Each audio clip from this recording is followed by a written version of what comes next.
Peace, love, knowledge, and freedom, and welcome to another exciting episode of the Just Seen podcast. And as you're seeing from the title, today we're going to be talking about knowledge, and we're continuing on with the, 4 phases of the mind. Today we're on level 2, or the 4 levels of the mind. And today we're going to be on level 2, knowledge. Know the motherfucking ledge. Knowledge is like, bro, y'all know that's one of the staples in my 4 pillars: peace, love, knowledge, and freedom. Right. So when it comes to the knowledge, I know I've had a conversation with people like, well, if you always talking about understanding, then why is knowledge in your 4 pillars? Cause motherfucker, before I got to the point of the knowledge part, the understanding part, knowledge was there, and peace, love, knowledge, and freedom been the vibe since 2015. So it's just stuck. I can't just change it now because it ain't gonna sound right. Peace, love, understanding, and freedom. Nah, that's gonna be swag. And then I already built Pilot Cafe. Anyway, I'm fucking with y'all. It's just a bunch of bullshit. But anyway, knowledge is a gateway. And knowledge is the second level of the mind. And largely the reason why that is the pillar, well, it was before understanding and everything, but it was the pillar anyway, because knowledge is the breakthrough through belief. Like once you can get through the cognitive dissonance, the wall of cognitive dissonance, your mind becomes free, right? Your mind leaves the cage. Your mind leaves uh, the bondage that it's in, because belief is bondage. Regardless of what anybody tried to make you feel, belief is bondage. That what you believe in is solely based off of what you trust, and it's only one-sided. It's never off of a full dynamic. That's why antithesis or antitheses are a thing. You have to study the other side and you have to learn it. Otherwise, you're just reaffirming belief. You are not gaining knowledge, because knowledge has nothing to do with belief. Knowledge is about truth. And as we learned from the last episode, truth is largely what truth really is. Truth is really that line that is the line that coincides between two opposing sides, bars. You feel me? And before you can gain knowledge, you have to understand the truth. Right. And I don't want to use the word understand, but I'm using it for sake of conversation, because we know understanding is the highest level of the mind. But to truly begin to obtain knowledge, you have to utilize the truth. You have to see what the truth is. Acknowledge. That's the perfect word. You have to be able to acknowledge the truth. In order to begin to obtain knowledge, you have to be able to acknowledge the truth. Hence the word acknowledge. But anyway, when you acknowledge the truth, that means you have taken the necessary steps to, one, get through the wall of cognitive dissonance, and two, after getting through the wall of cognitive dissonance, you have faced the antithesis, right? And you are able to see, like I said, the opposing sides coming together. So gaining knowledge is when in everything you do, off rip, the default is to study the antithesis.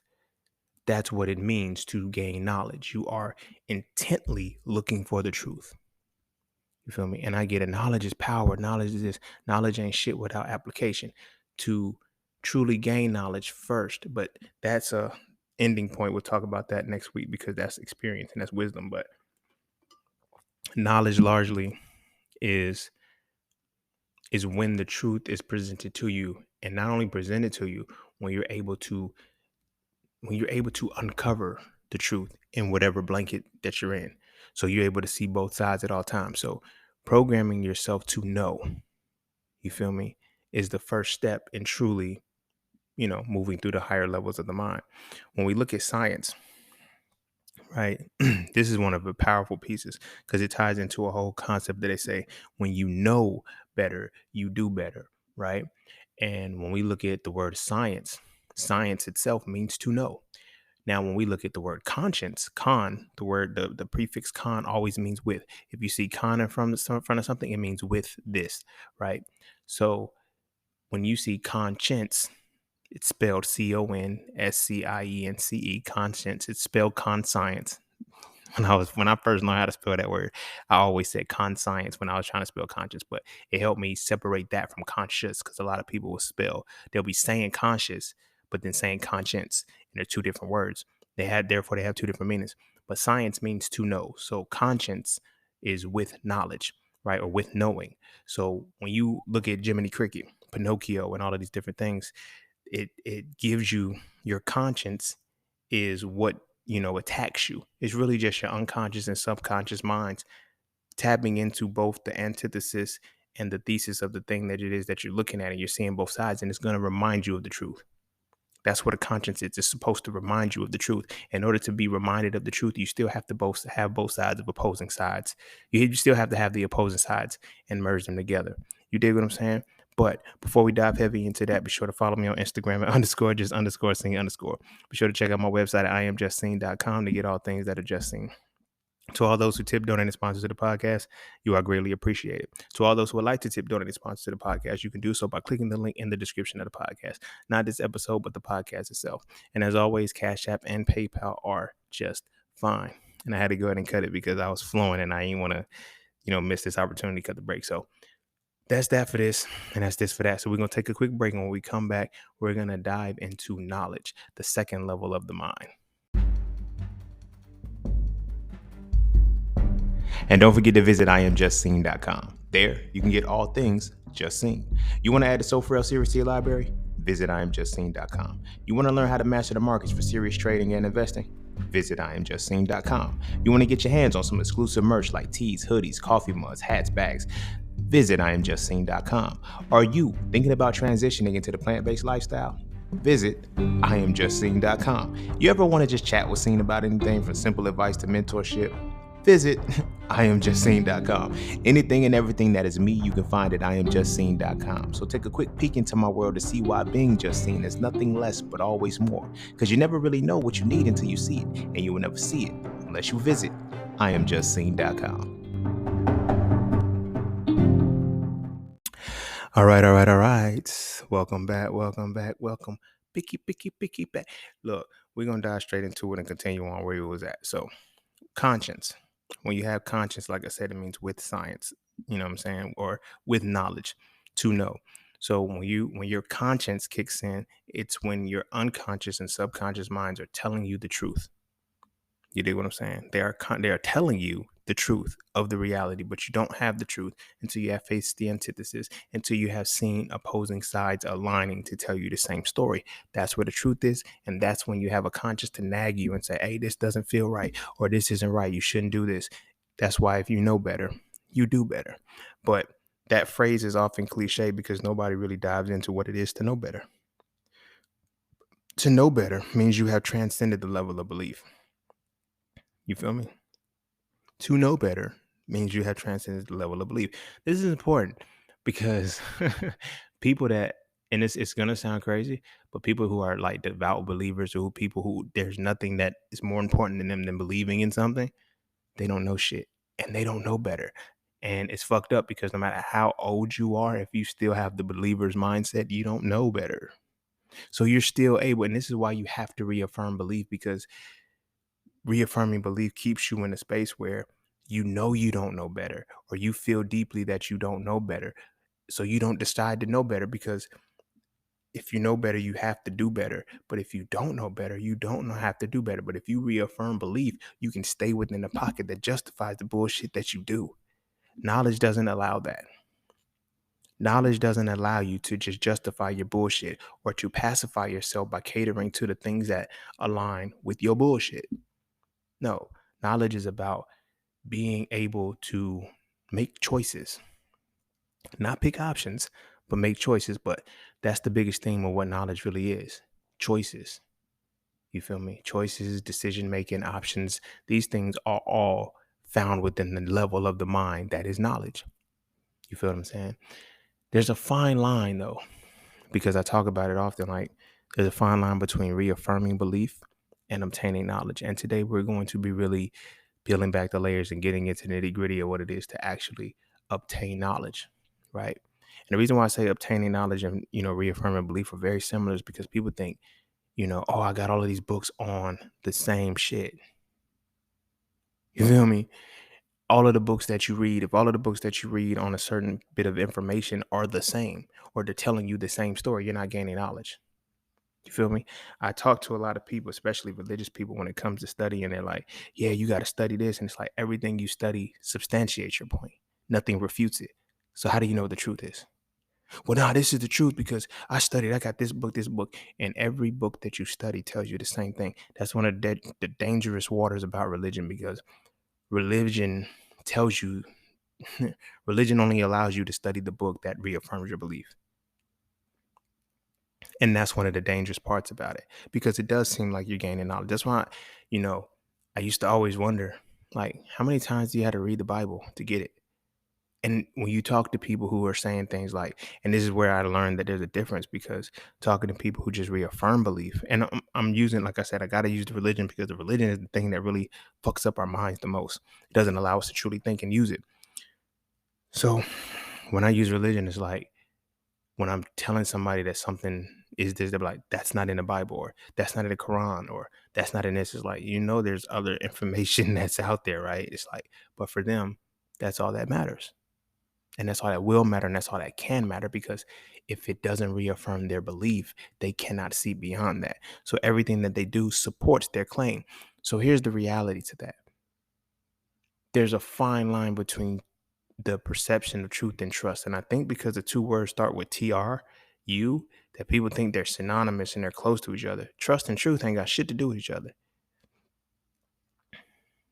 The truth isn't always trusted, and trust does not always come from the truth. Trust me. When we consider that belief is predicated upon trust, it's not whether somebody can lie to you and not tell you the truth and you trust it. Hence how we get caught up in religions anyway. Like, you know what I'm saying? The fact that we trust what was told to us rather than actually reaffirm or actually learning. And when we constantly reaffirm something, it makes it, seem like, that's the truth. No, it's not. You trust in what you have heard multiple times over and over, but that's all you heard. This is why cognitive dissonance fucks people up. This is the difference between a person who can actually use knowledge and study the antithesis of a thing versus a person who reaffirms belief. Because when that little bit of information comes in, everybody says, I'm open-minded. You can't be open-minded if you're stuck on a level of belief. An open mind doesn't start until you start gaining knowledge. The reason being is because when you have what closes your mind is the idea of trust. Whether or not I trust you or not is what allows me to be open to what you're saying. That doesn't necessarily give you an open mind, because to have an open mind is almost like Sherlock Holmes said. He's a fictitious character, don't get me wrong, but the principle of what was spoken was right. He was created by a human. So the principle of what he's saying, he says, when all of the evidence, he said, no matter how ridiculous it is, if the evidence points towards something, that's the answer. In a sense, he didn't really say it like that, but he was like, no matter how ridiculous it is, that's the right answer. You feel what I'm saying? And when you're using critical thinking and you're deducing, sometimes it can be ridiculous or seem ridiculous when you can't trust it. You dig what I mean? And that's where we at.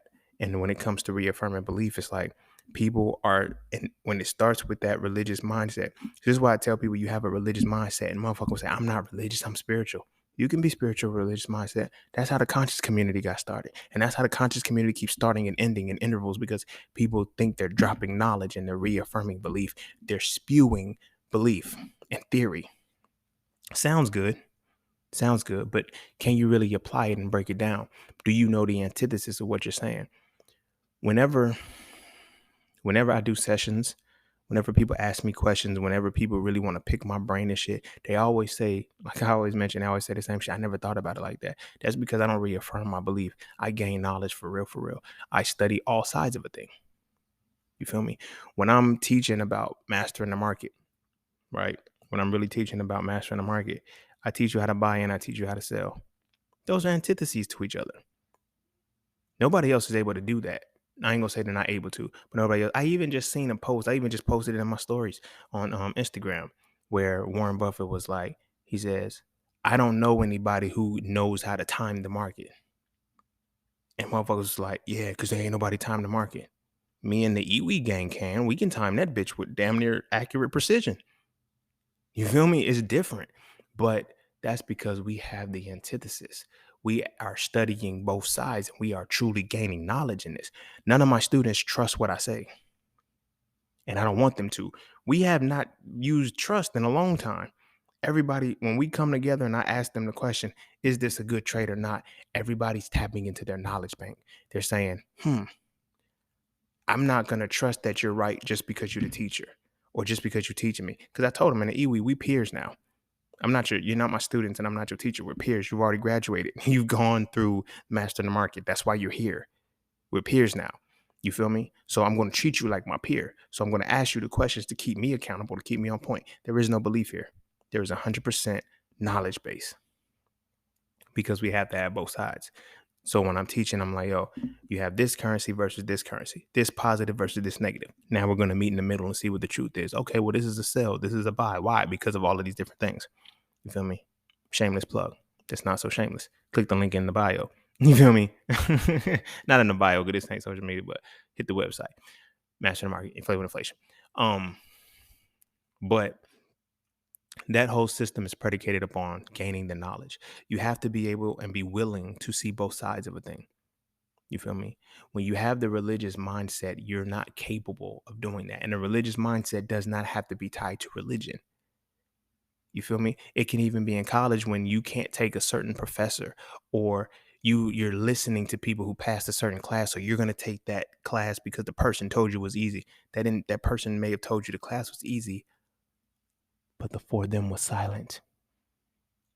You dig what I'm saying? I experienced this so much in college. Like, people would be like, who do you recommend taking? I always told them the hardest teachers.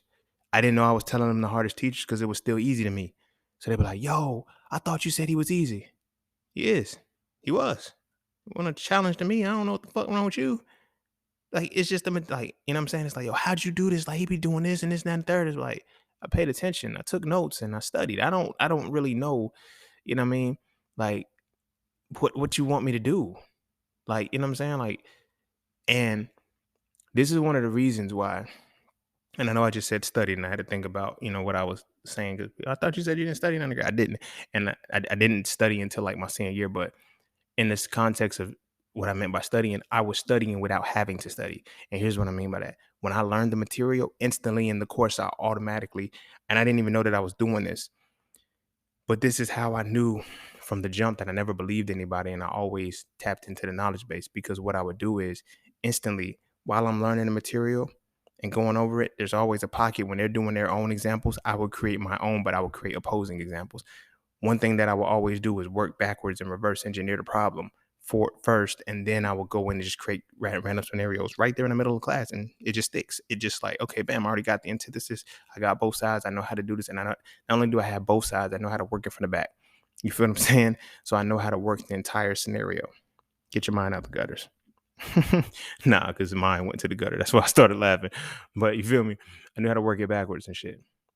But I was learning early that, without knowing that, I wasn't reaffirming my belief in the mathematics or whatever the case may be, or the science or the biology or whatever the case may be. I was really gaining the knowledge, and I was using the other side of what I was supposed to be taught. You feel me? And for one, part of that was I was never scared to ask questions. But then it got to a point where I didn't really have to answer questions because the answers were always there. You feel me? And it was like, once you find the opposing sides, that's when you have to find the truth. But in the system of what we live in, the education system is designed to make you believe, and it's not designed to make you think or to make you know. You feel me? So you're supposed to take on wholeheartedly what the teacher says or whatever the case may be. And what's crazy is, as intelligent as I am, as good as I did in school, I come from a state that is like 48th in education. North Carolina is like 48th in education or some shit like that. The name of 50 states, nigga. And then you got to think about it, right? There's only 50 continental states. Alaska and Hawaii are outside of the fucking United States. So it's like, nigga, you the last of the barrel, bro. North Carolina is legit 48th out of 50. It's 48 out of 48. But then when you add the other two states in the motherfucker, it's like, oh yeah, y'all ain't the last. But it's like, if I'm not mistaken, I think the other two after North Carolina are Mississippi and Alabama, probably the southern states. But anywho, my bad, y'all. But anywho, when you're transitioning into the knowledge base, into developing knowledge for real, antitheses are very important, but the overall theme and the truest reality of when you knew you have reached into a point of knowledge is when you're able to make choices for one and then options. Options are what you can create for someone else, right? Choices are what you can create for yourself. And options are often picked by someone who doesn't know the reality of what's behind the veil, I guess I would say. You feel me? Just as you have fear and faith tied to belief, you have choice and option tied to knowledge. You'll know when you are in the space of knowledge, when you're at a point where you can consciously make a choice. If you can't make a choice and you can only pick options, you have not truly gained knowledge, because picking options is a derivative of having to trust in what you're being told. In Soul Frail 3, I break this all the way down, but I use the example of fast food. You feel me? McDonald's, the marketing team and the team who makes the sandwiches and shit and tells what sandwiches are going to be on the menu, the Big Mac, this, that, and the third, they make choices. I even make it simpler than that. We ain't got to use McDonald's. Producers make choices. Consumers pick options. You need knowledge to become a producer. You feel me? You don't need knowledge to pick a choice. You feel me? Well, I ain't gonna say you don't need knowledge. You don't need the same knowledge that it would take to produce. You feel what I'm saying? And what I mean by that is, like, when people pick options, but they're not making their own choices, they have not reached the fullest level of actually having knowledge and being knowing, right? And so when you're picking options, most people, I'm gonna read the back of this label. Those are smart motherfuckers. Those are knowledgeable people, because those are the people who are gaining knowledge. It's like, for example, you see the vegans and the plant-based people, going into the stores, and what you see when they're in Trader Joe's and all this other shit, they reading the back of labels. That's knowledge. They're not just picking the shit up because it's like, oh, now you might see them over time picking shit up because now they know which options to pick. They still haven't made a choice, because choice is a function of conscience, right? When you think about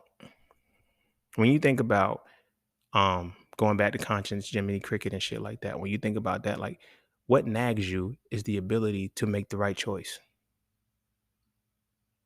When you don't have that nagging feeling that tears you between two different choices, it's because you don't have the knowledge to make a choice. You don't have the knowledge that gives you the better pick of the choice.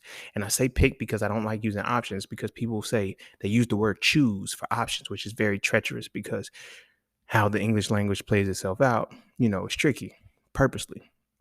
They be thinking, you'll give you an option, say choose. And so you think you've made a choice because of the word choose, but you didn't. To make a choice means that you have applied knowledge. To pick an option means that the knowledge has been applied on you. You feel what I'm saying? But you still have to understand the knowledge to pick the right option. You feel what I'm saying? So back to now I can actually tie into the fast food metaphor. You feel me? When you're looking at McDonald's and shit, the Big Mac, the Quarter Pounder, all of these different things that are on their menu, they are the choices made by corporate. They are the choices made by the people who said, hey, you know what? This is what we're going to feed these motherfuckers. You feel me? Non-negotiable. You don't go into a fast food restaurant and say, you know what? I think I want some ribs. You know what I'm saying? Some cabbage. You go to a specific place for that. That's when you're picking an option. When you're making the choice, you're doing it yourself. And you're going back in and you're calibrating into the choice that you made. But you need both sides of a particular bit of information to be able to do that. You feel me? There's no, so when you're looking at how the fast food industry, they make the choices that the consumers pick. And the consumer goes in and says, you know what? I made a choice today. I think I'm going to choose to get a number 4. But then over time, you eventually get to the point where you have your go-tos. You go to this restaurant, and you're going to get this number. You go to that restaurant, you're going to get this number. You go to this restaurant, you're going to get this number. You go to this restaurant, you're going to get this particular thing. Those are options. And like I said, the fact that we use the word choose, this is why I'm strategically using the word pick instead of choose, because choose makes you think you made a choice and you didn't. To truly make a choice means that you have to have the knowledge behind the thing in order to act on it.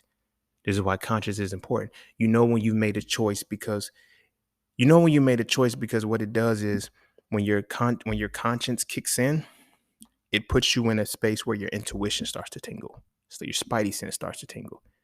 You ever notice, if you ever paid attention to it, when you're picking an option, you don't have that inner feeling or that inner uneasiness if you're picking wrong. But when you're making a choice, like you ever been playing a game of, that thing where they put the pea under the cup and then they move all the cups around and shit. When you're in that space and you're trying to decide what's right or wrong, you have a certain internal feeling that transcends is like, yo, because you knew, okay, I saw you, motherfucker, put the pea under this cup. And now I watched where this shit moved, where's, you know what I'm saying, the sleight of hands or whatever is gonna, happen. But I followed it for the most part, right? That feeling is what invites you to say, should I get in? This is how gambling works. This is why gambling is what it is. People don't understand that gambling is a function of knowledge. Gambling sits at the level of the mind that is knowledge, but it incorporates the level of belief. And I'm going to tell you how. Because it creates the pseudo illusion that you know what you're doing when you're gambling. This is why gamblers get caught up in that feeling of, I can't let it go, because it's a simultaneous feeling where they feel like they know what's going on they feel like they're making choices when they're really picking options, and they don't get that. Because it's like when they picked the first option, they were right. Picked the second option, they were right. They really in their minds believe that I made the choice, and they didn't. So because they don't have an antithesis, because they don't actually know the science behind it, they have that internal feeling that overwhelms them and overrides. And it's why I always say, when we tie this into So Frail, where I mention how intuition without intelligence is insecurity, and they feel the same. Most gamblers are insecure in their decisions. They just saying shit. And then this is one of the reasons why when we talk about day trading and investing and shit like that, I tell people, if you lose that trade, let it go and move on to the next one. I always tell my students that. Don't think about the previous day. Don't think about none of that shit, because that's what revenge trading is. Revenge trading gets you into a space where you're picking options to try to recoup your losses instead of making choices about what's profitable. And these are all functions of the mind, functions of the level of the mind. That's how market psychology works. They know everybody's picking an option and nobody's making a choice. Literally, 95% of the markets are losers, and the losers are picking options, which is funny as fuck because you actually have a system called options trading. It's like, did you pick the right option? You feel me? I have students who are doing options trading, and it's like, I make choices, and they make choices in it. They know where to, like, when you know you're making a choice, when you don't know and you have to feel through it. You think you know, but you don't. You have no idea. You ever heard that phrase and shit? You think you know, but you have no idea. That is where that comes from, because the level of the mind that it's on. Understand we're well beyond belief. We are well beyond belief. We are tapping into the realm of knowledge. And this is where that uneasy, like I said, you get that uneasy feeling. That's what happens with gambling. When I do trades and shit, people are like, yo, you don't go chaotic and shit. Like, fuck no, because I know what the fuck I'm doing. Literally, I know what I'm doing, and I make choices. You feel what I'm saying? When I teach my students correlation, when we get to the correlation modules and we actually break down correlation, I'm like, make the choice. They would ask me like, yo, what pair should I go with? Fucking know which one works. They be looking like, damn, seeing like, you feel me? Why you talking to me? Why you gotta talk to me like that? Cause like, the fuck you want me to do? I make my choices. You feel me? Like at the time of this recording, right now I'm in an Aussie Yen. Did I have to take Aussie Yen? No, that's what I chose. Why? Because everything says Aussie Yen is gonna work for me. You feel me? And the reason why at the particular I give you the currency strength, it don't matter, because by the time you hear this shit, it's old. But at this particular moment, Aussie's at a -1 on the daily and the 4-hour time frame, and Yen is at a +3 on the daily, +7 on the 4-hour. The fuck? These work. And the yen is going to push the Aussie down. Aussie wants to sell. So I'm going to go with the sales. And I'm going to use a motherfucker who's going to push the sell into fruition, into motion. Go with it. I made a choice because I knew what the fuck was going to happen. I didn't pick an option with the hope that it was going to happen. And I laugh at the word hope every time because hope is crazy. I broke down the etymology of hope. I said it before. Hope means assumed certainty. That is an oxymoron. How do you assume certainty?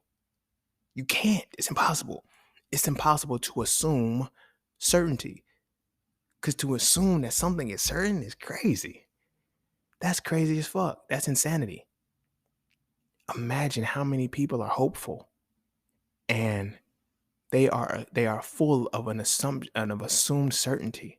That's what it means to be hopeful. That's insane. It's crazy. But a lot of people have a knowing that they need to know. And you don't know until you learn. And you don't learn until you pass through the wall of cognitive dissonance. Everything else is what you trust. I know so many people who tell me shit like, yeah, I study. No, you don't. You don't study like me. So don't even bring that shit to me. And this is not an arrogant thing to say I study better and I'm smarter than motherfuckers. No. I just study both sides. I study both sides. And I like, for example, when it comes to religion, I simply ask people if you're going to study the Bible. You feel me? And they're like, yo, I read the Bible, King James. I'm like, what version do you read? King James. I like, read King James book on demonology. No, I ain't reading King. Why? For one, I'm gonna keep it 100 with you. I tell people that shit just because I'm being petty. I actually read the book. The book it ain't really about demons. I don't know why it's called demonology. It's funny because it's not really about demons. It's not on no scary shit like summoning demons and no shit like that. But it shows the power of the mind.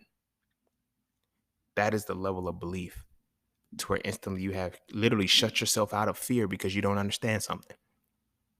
Now y'all see why I say fear and faith are the opposite sides of the same coin, but fear is when you avoid something because you don't know anything about it, you don't understand it, and you don't have the desire to understand something. People think fear is some scary shit. It ain't. Fear is subtle. Fear what you don't know, fear what you don't understand, because fear is the basic level of the mind. You feel me? So I tell people that it's like, well, why would you tell somebody to read demonology if they Christian? Because of the title, for one, and then the author of the book. It's the same author. Like,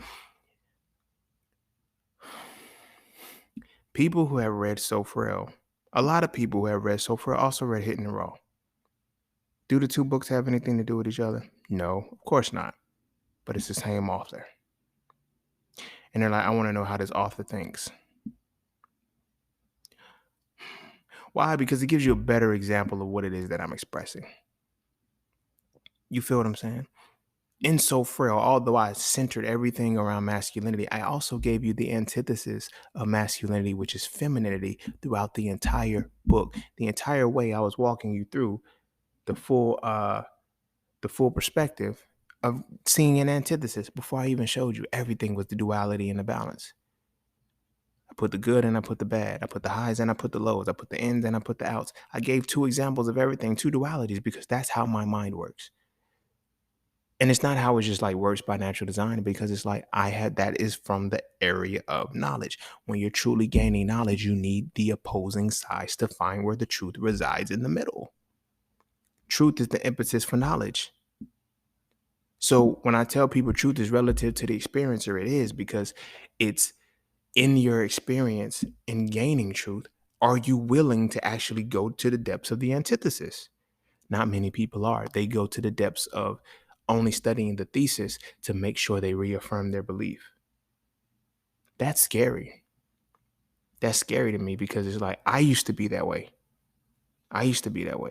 It wasn't until I actually looked at religion for what it was. Like, when I say I studied the Bible, I studied religion. I studied like my religion and my belief system. I studied it for 7 years straight. And then it's just like in that 7th year, I was like, yeah, I've been reading this shit, the same shit over and over again. It's like, I'm not getting anything new out of it. I don't know how other people can say every time I read it, I get something new out of it. I don't. I didn't. I never got anything new out of it because it was like the level of belief. My mind literally was not in a space or a capacity to see another side to it. For example, in one of my favorite verses is Isaiah 54:17. No weapon forged against you shall prosper. I love that fucking verse. That was going to be my next, not my next tattoo, but at the time it was going to be one of the tattoos I was going to get. First, I got Philippians 4:13. I could do all things through Christ who strengthens me. And then I was going to get no weapon forged against me shall prosper. This is how antithesis works. When you're in a state of belief, you're only going to see things that can reaffirm your belief. Literally, the very verse above, no weapon forged against you shall prosper, is, for I am the creator for I create the destroyer to work havoc in your life, and he can only do what I allow. Then it says, no weapon forged against you shall prosper. Then I started seeing dualities. I was like, wait a minute.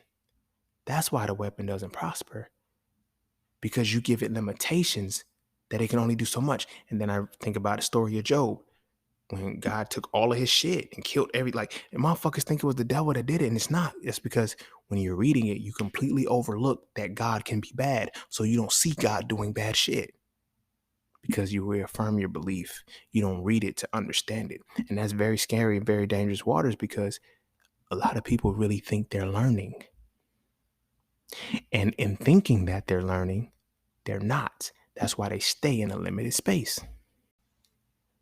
So when we consider why I keep going back to religion, is because religion is the only point where people will not study antithesis, which transitions into every aspect of their life. If I don't trust it, if it's not aligned with me, then I don't want to dive into it to gain the knowledge. Therefore, I don't gain the truth. Why do you think betrayal hits so hard? Betrayal hits so hard because you just got the antithesis. That's all. When women wild out, and men, because men wild the fuck out too when they get cheated on, because the lie came out. But it wasn't the lie. People got to get out of that. Don't look at the point that it was a lie. It was the truth. That's the paradox. People would say, yo, you lied to me. No, I just didn't tell you the other truth. I didn't tell you the whole truth. Well, that's a lie because all right, no, you just don't have the antithesis. Betrayal derives from an antithesis being real, the antithesis being revealed, and you not understanding the full capacity of what it was that you believed in. Like, people really think, they be like, I know this person. My grandma used to tell me all the time, you never know somebody, you know of them. And I get what she meant by that now, because now I understand the levels of the mind. It's like, I believed in the person that they presented to me. I believed it. I didn't know this person.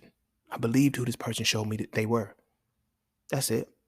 And then when the truth came out, it was like, I knew you were scandalous. I knew you was this type of person. I felt this energy. Why didn't you trust it? Why didn't you trust it? Because in reaffirming belief, you deny the antithesis. Knowledge does not deny the antithesis. That's how people are able to obtain the truth. The truth don't give a fuck about any of that shit. It's going to be the impetus that says, hey, you have both sides now. Choose. And people, that's where betrayal comes in. Because it's like, I trusted all of this shit and all of this and none of that, But did you know? Did you believe that this was going to be a good cakewalk, walk in the park or whatever? Or did you know what kind of walk you were getting into? I seen this woman, she was talking about how the man showed both sides of him, and she only saw the side she wanted to see. You know what I mean? She was like, yeah, he was like in and out, like selectively, like doing this and doing that. And you know what I mean? But she chose to see the bit. Like, women be in relationships and situationships for 6 motherfucking years because they don't see both. They don't see the antithesis. They see the thesis that substantiates their claim. And then when it all hits the fan, somehow I knew that you was like this. I knew I shouldn't have got involved. Well, if you knew all of this shit, why didn't you act on it? Because you believed. You trusted. And you didn't respect the truth that was there because you didn't know the truth that was there, simply because you didn't you didn't seek to gain the knowledge. This is why you had to pick the available options and not make the choice. You ever notice how when people be like, yo, when you keep something from a motherfucker and they cheat, it's like, yo, you should have just told me from the jump. You didn't give me the opportunity to make the choice. Through all of the bullshit, through however she treated me when we was together and, I got cheated on, broke up, I respect her 100%. And I respect her so much because she told me these words and I'll never forget them. And it ties into this episode. She said, Because one of her friends was like, don't tell him. Are you gonna do it again? Nah, I'm never gonna do it again. Bullshit. She made a whole relationship with the nigga and shit, got pregnant and everything. But she's like, no, I'm not gonna do it again. But here's what she said. I'm telling you because I don't want to take your choice away. That's powerful. Because now that I'm in hindsight looking back at it, I was trusting her. That means without having my choice, the highest level I could have been with her was only belief, only trust. I had to trust that she was doing right. But I had the opportunity to make a choice because now I know what kind of person you are. I know the full totality of what you're capable of, and I have a choice to either stay with it or walk away from it. Knowledge is power.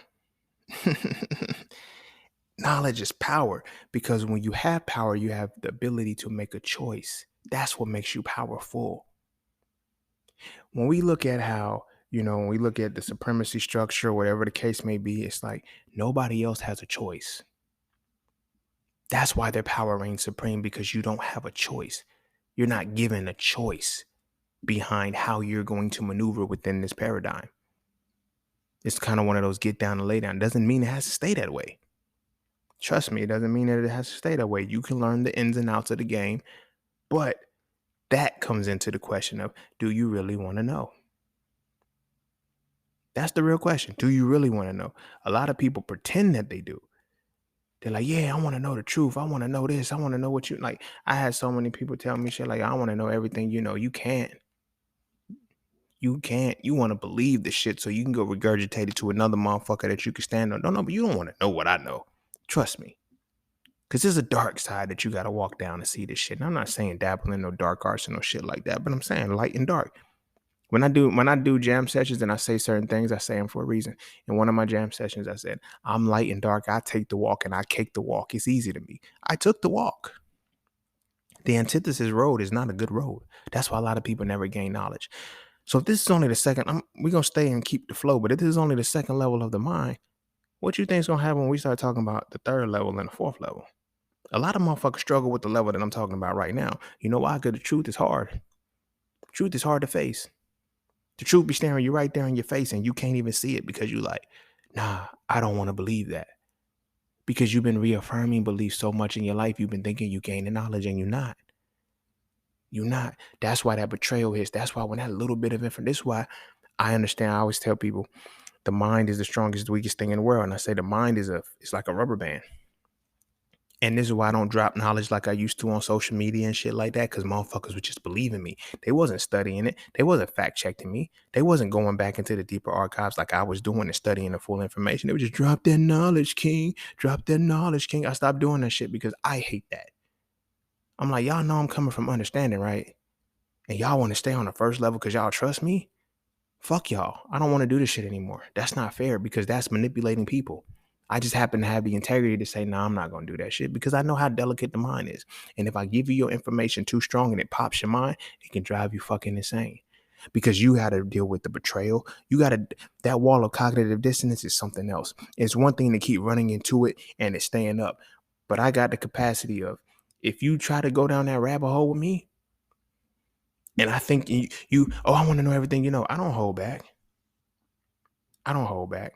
I'm going to give you everything I know. Now, if that rubber band pops too fast because you rush, that's nothing to do with me. And then now you're looking at me like something's wrong. Like, there was this woman that I was talking to, and she, if you was around for this era, you probably remember this shit. Because, like, she made like 8 Instagram pages. This was when my Instagram page, this was before I changed it to Justine. It was I Nesut Racine the first, right? And I might go back to that. But I like Justine. It's so much better. But she made like 8 pages and she just kept going off talking about I Nesut Racine, the devil worshiper, the fuck boy, all these different things. And the reason why is because her rubber band popped. When you come to me and you think, and this is another thing where I had to stop paying attention to age of people, because we were 9 years apart. She was 9 years older than me. We were 9 whole years apart. So I'm thinking, yo, you ahead of the game, supposedly. How am I teaching you shit? Ain't nothing wrong with it, but I'm just saying, like, but she was not learning. She was just trusting everything that I said and reaffirming. Like, so when the antithesis came out, oh, we can't be together because you're not in this space to be here. Nobody, they didn't want to hear the truth.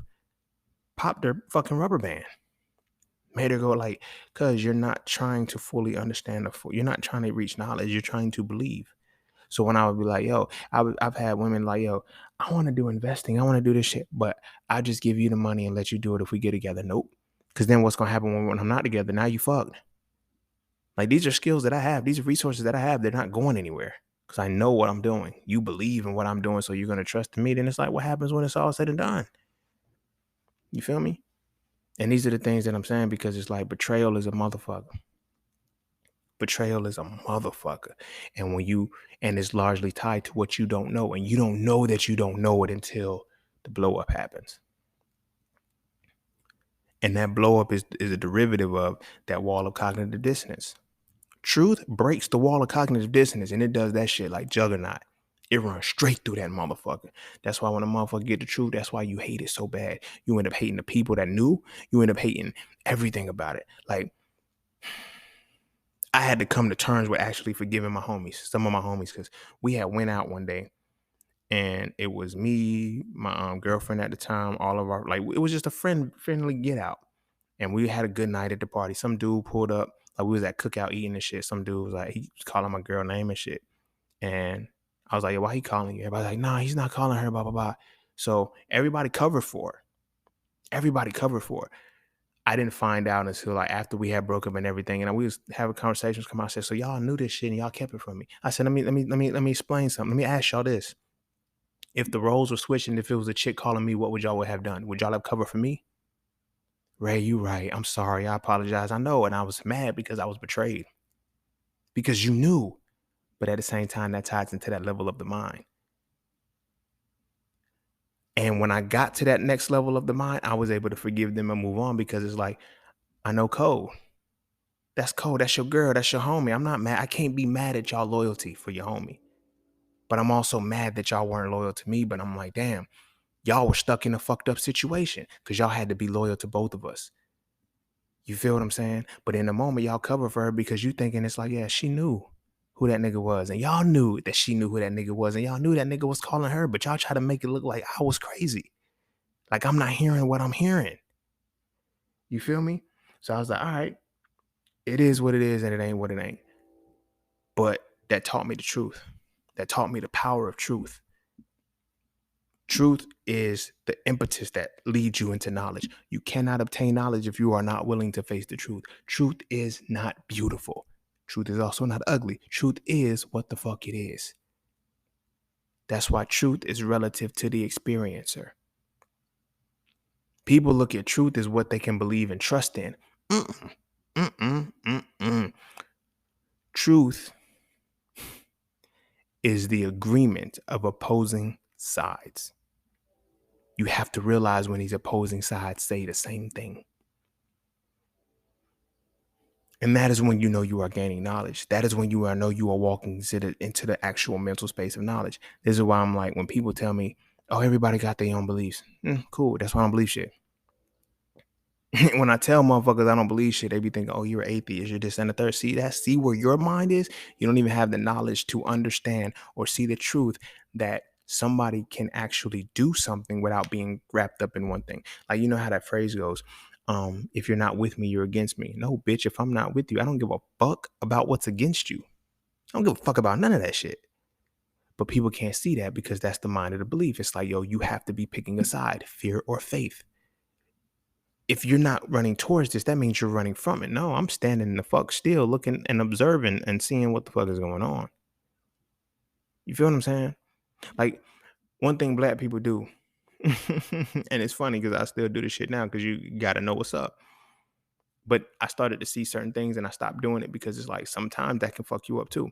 You feel me? It's like when you see one black person running, you all run. This is a psychological thing that is imprinted within our DNA while we do the shit. But you feel me? It's like you never know who's coming behind you. You feel me? Because we know what's up. But when you see them taking our running, it's something I had to learn. I seen people take our running and I stood there. The nigga wasn't chasing me and the motherfucker had too much momentum to stop at me and kept running, chasing them. Which gives me the the freedom to, if I had to run, I could run the other way. It's like, but you take off running for nothing because you're trusting what they're running from, but you don't know what they're running from. Think about that. Instantly, in the moment, the emotions kick in and you trust, oh shit, why the fuck this motherfucker running? I'm gonna run with him. Why? You have no idea what you're running from, but you're trusting in somebody's running. See how the mind works and see how quick it happens? But when you know, so I'm not fucking moving. I don't even know what the fuck this is. You feel me? I've had people get mad at me because they wanted me to agree with them. I said, I don't know anything about that. What you mean? Like, what you mean? What I mean? I don't know. I can't co-sign what you talking about just because you think I'm supposed to know. No. That's something that is very funny to me. Like a lot of my homies, and I don't, and see, I'm a very modest person with my shit. So I know a lot of homies who be like, yo, I know you know about this. Nope. I'll tell you right now, before you even go on and you start having this conversation, talking to me like I know about it, thinking I'm gonna chime in. Nope. Don't know. Can't tell you, homie. Couldn't tell you, chief. I don't know shit about that. I was talking to one of my homies in the Iwi, and we was like, they was like, yeah, because I know you know. No, I don't know shit about no technical shit about some of that shit. Like, I don't know. Like, I really couldn't tell you about a lot of that shit that they talk about. Like P3s and all of this other. I don't know. I know how to read charts. Now, granted, you can show me this information. I can show you how it is on the chart when you explain it to me, but I don't know shit about that shit. You feel me? I remember when that little blue eye thing was going on, and I was like, yo, what the fuck is this blue target? One of my homies was like, yo, you really don't know nothing about that? Nah, I thought you was playing. Why I gotta play for it? Because I'm so knowledgeable in a lot of shit, motherfuckers really believe that I know everything. So I have to, when I know that I'm coming at people from the levels of the mind, the certain levels of the mind, it's like, y'all, I don't know. I'm not gonna pretend like I do. I can't have a conversation with a motherfucker about some shit I don't know. And that is because of the way in which I have pushed my mind.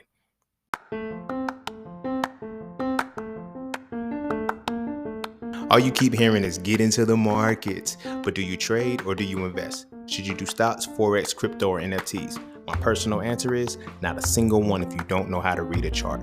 Without knowing how to read a chart, you end up giving all your money to those who do. Do you know what a candle is? Do you know the pocket of activity? Do you know the difference between market direction and market control? If you answer no at least once, you might want to learn how to read a chart first. Learning how to read a chart will let you know if you should trade or invest and if you should do stocks, Forex, crypto, and or NFTs. It will also let you know if this is even for you or not. So visit IamJustSeen.com to learn how to read charts with my Mastering the Market course, ebooks, and webinars today. The world is changing. The question is, will you adapt with it? You feel me? I ain't even gonna get to the level of understanding today because I can't. It's the last part of the mind. But for right now, we're gonna stick on here. It's like when I'm talking to people, it's like I don't want you to believe me. Like I've had people say, I just want to sit down and pick your brain. You can't. My brain is unpickable. Like, what are you gonna pick? Like, really, like when I ask that question, like I really got to know what people are trying to gain. I want to pick your brain. Okay, that's why you got to pay me, but I want to pick your brain about what? Well, what do you know about this? I can only answer the question to what you believe. To the level in which you believe, that's the only way that I can answer the question. You feel me? I broke this down and I talked about this one time before. But one of my little cousins, I told him, I said, yo, I'm a genius. He was like, you ain't no genius. I said, I'm a genius. He asked me a math problem. I got the math problem right. He was like, damn. I said, see, let me show you where you fucked up. You asked me a question you knew the answer to. That's the only way you can go. You can't ask me a question that I don't know the answer to. And because I know and I have already gone beyond the levels of mind that you have already gone through, because he asked me like a math question on like 10th grade math. I was like, bro, you can only answer the question. You can only ask me a question that you have the answer to when you're at that level. I've already surpassed that. So of course I'm going to answer your question. So it's really going to look like I'm a genius to you. You feel me? But that's how the mind works. That's the levels of the mind. I'm like, if you really wanted something, you would ask me a question on the philosophy of some shit. That's how you can test where my knowledge is, because then I can say, here's this side and here's this side. That's why motherfuckers, when it comes to conversation and conversing about religion and spiritual, I'm like, yo, you don't want to talk to me about beliefs. You don't. You want to see if there's any chink in the armor for what I said, because what I'm saying is shaking your foundation. I've literally had motherfuckers try to sleep on shit and then come back to me and say, I remember when you said this about this. All right, cool. Let's break it down. Oh, wait, you know more? Yeah, I do. Nigga, I stopped there because that's where you went. That's as low as you. That's where you went. I can only match you where you at. Now let's see if you can come where I'm at. And motherfuckers can't. They can't because they're not willing to gain the knowledge. You feel me? That's why it's like when you look at how when people ask me, like I tell them straight up, I'm like, yo, this is a book about astrology. That and the Quran. And I'm like, yo, what do you like? They're like, what you mean? It's not, it's this, that. And it's like, all right, you can call me whatever. You feel me? Like when people, I know people who tell me that crystals are demonic and you can actually use crystals in the Bible because it says it in Deuteronomy. So what are you really reading? You're not. You're reaffirming your belief and you're studying the things to make your belief stand firm to you. But that betrayal hits because now everything you once stood on, and the longer you stood on that shit, the deeper the betrayal is. Because now you're running back. Yo, how much of my life did I waste because I didn't know shit and I believed everything that I thought I knew? Belief is deadly, bro. It's deadly. But knowledge is even worse when you don't know, because now I spent too much time on belief. That was for last week. But now it segues heavy into this because imagine knowledge is where you're able to make a choice. What are you really doing when you believe? You're not even picking an option because knowledge is where options and choices are. You're indoctrinated. That's what indoctrination is. Indoctrination is acceptance without the capacity to make a choice or pick an option. You feel me? You don't even have the choice to pick an option. You dig what I'm saying? Think about it like this. In elementary school, that's when the indoctrination happens. I'm going to keep it on the basic level. We don't know shit about nutrition. We just get a lunch. Some of the wildest shit ever. We was eating cheeseburgers and drinking chocolate milk, y'all.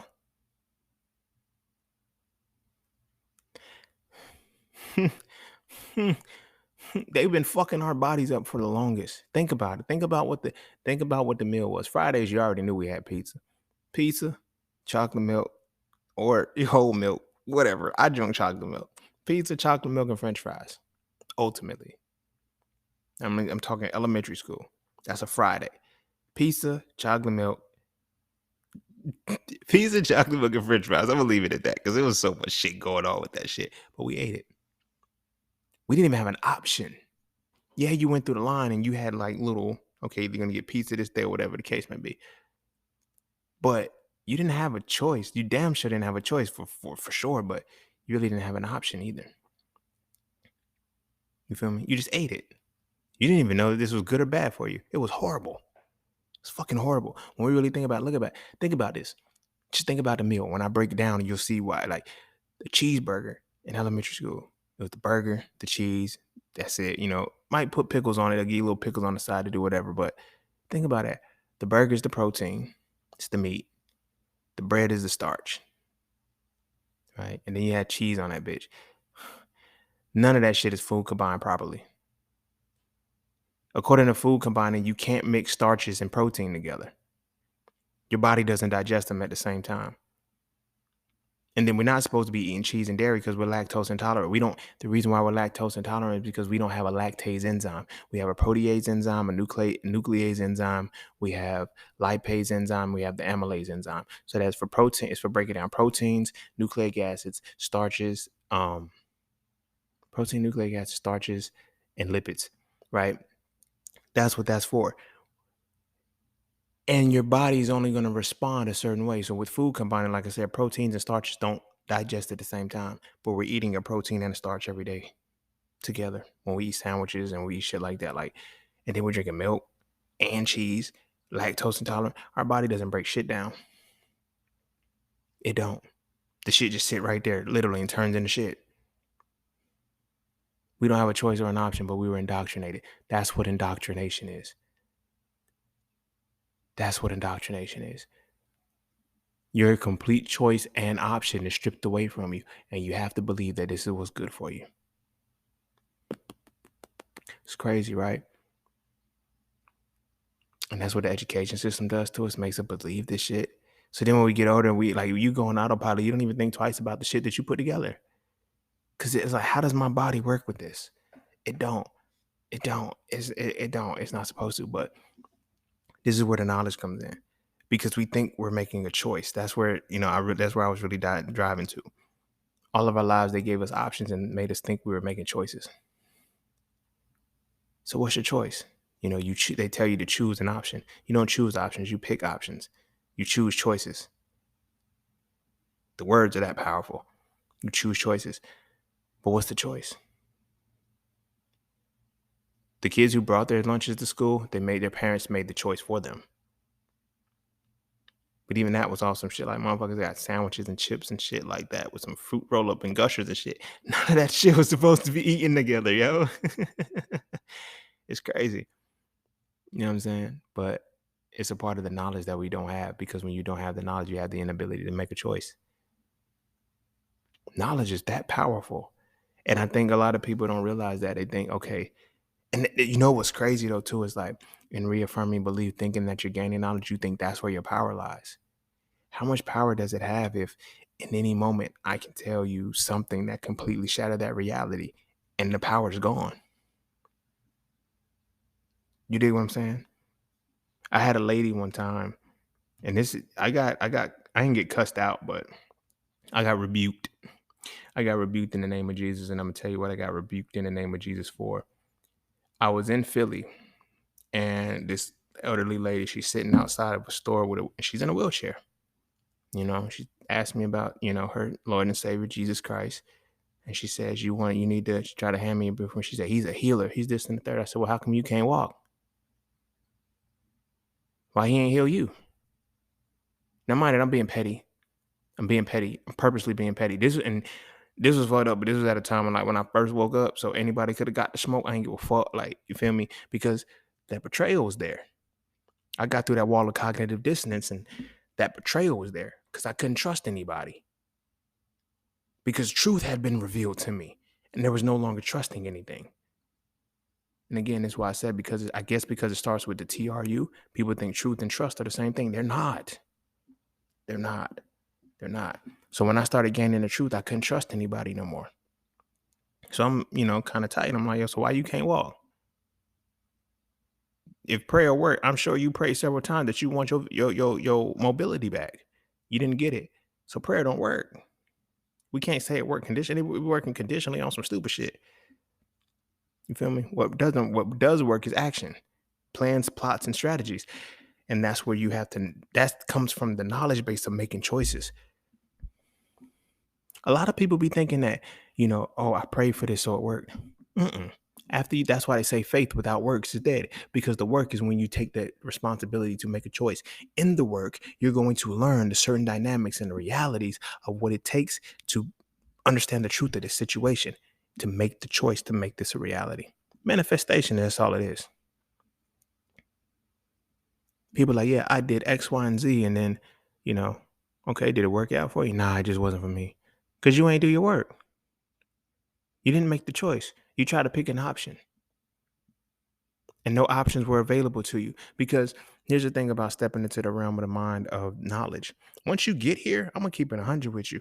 Once you get here, ain't nothing handed to you no more. Children are in a state of belief. That's it. Children are like, you know how that phrase, God protects fools and babies? There's levels to that reality, especially when you understand the tree of life. Fools and children are believers. Look at that. Fools and children are believers. They have no knowledge. They just do shit. They don't think about shit because they don't pick a side.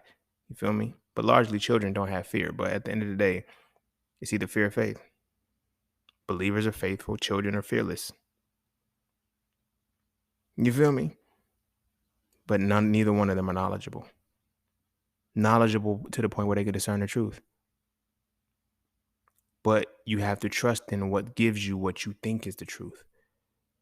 You feel what I'm saying? So I watch how, I've had like I said, I've had real conversations with religious people who are on some, you just think you know the word. And as I'm breaking down the word and shit, and they're like, how did you get that out of that? Because, nigga, it's the truth. It's the truth. It's the truth. That's it. When you learn how to study both sides, you know the truth. You feel me? That's why I ask people, I'm like, yo, how you going to study your religion and not study the Council of Nicaea? They tell you they built your religion. Niggas really told me if I study the Council of Nicaea, will it make me stop believing? It might. It might reaffirm it. It might make it stronger. It might be, you know what I'm saying? And it might be one of those situations like, you feel me? I knew a homeboy, right? And this ties into what I'm saying. I knew a homeboy who went to prison. His girl was cheating on him. I told him, hey, yo, your girl out here cheating on me. Nigga, I don't need to hear that shit while I'm locked up in here. All right, nigga. All right, nigga. Then he got out. Y'all niggas didn't hold me down, man. She out here fucking off. And nigga, I told you. Why'd you get out here trying to fuck with her? What you want me to do? Beat her up every time and lock her down? Like, no, nigga, that's what the fuck happens. That's what the fuck happens. And then I gave you the knowledge and you felt like I did you wrong?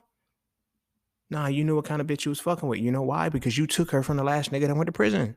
Motherfucker. And that's something a lot of motherfuckers can't deal with. You feel me? But I'm saying that to put it into perspective for the principle, exactly what it is that we're going on.